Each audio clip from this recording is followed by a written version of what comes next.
How would you feel if your boyfriend of 5 years said it's not that deep when you accused him of cheating? I'd gotten a text from my boyfriend's roommate while I was at work. His roommate asked me, "Hey, is there anything I can bring for the party tonight?" I tried to ask Gabby, but she hasn't responded. I looked down at my phone, confused. Gabby was my boyfriend's old childhood friend. The two of them were long before I met my boyfriend Leo, so I did my best to accept their friendship, even though it did make me uncomfortable at times. Plus, I'm pretty sure Gabby didn't like me from the start, so it was no surprise that she was throwing a party without inviting me. I text back, "Sorry, no idea, wasn't invited." I watched the three little dots telling me he's typing for what feels like a long time. Finally, he responds, "Hey, I don't want to cause any drama, but you know, the party tonight is a surprise birthday party for Leo, right?" That was when my confusion turned into shock and anger. Gabby and Leo told each other everything. It was one of the things that I found weird, but I ignored it so that I wouldn't be seen as the bad guy, surely. Leo told Gabby that I had made plans for us tonight, and they weren't just some dinner plans. I was taking Leo to a neon mini golf course that I knew he'd love. I had already paid a deposit and everything, and now it was way too late to cancel or reschedule. And why should I anyway? I'm Leo's girlfriend of 5 years now. Why wasn't I involved? I had to close my eyes and take a D-bras to keep from exploding at my desk.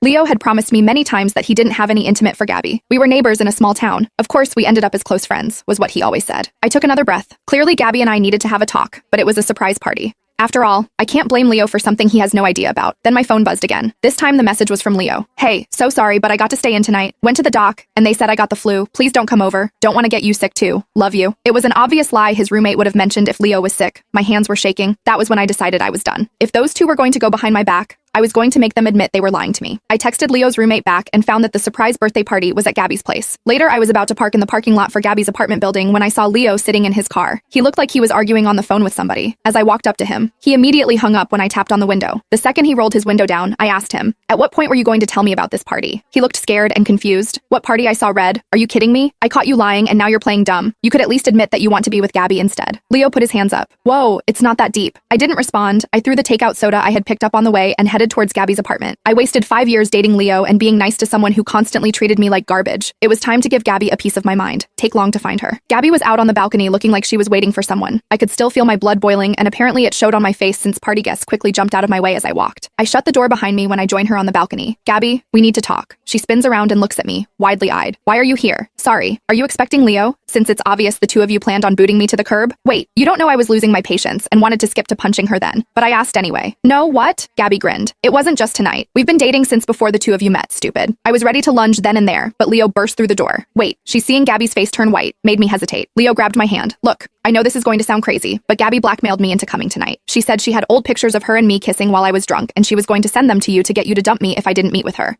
I swear I have no feelings for her." Leo stared at me with pleading eyes while Gabby looked at me like she was ready to off me right there. I stared at one and then the other for a solid 3 minutes before shaking my head and pulling my hand back. Nope, I'm out. Those two were a horror movie waiting to happen, and I wasn't going to be a part of it.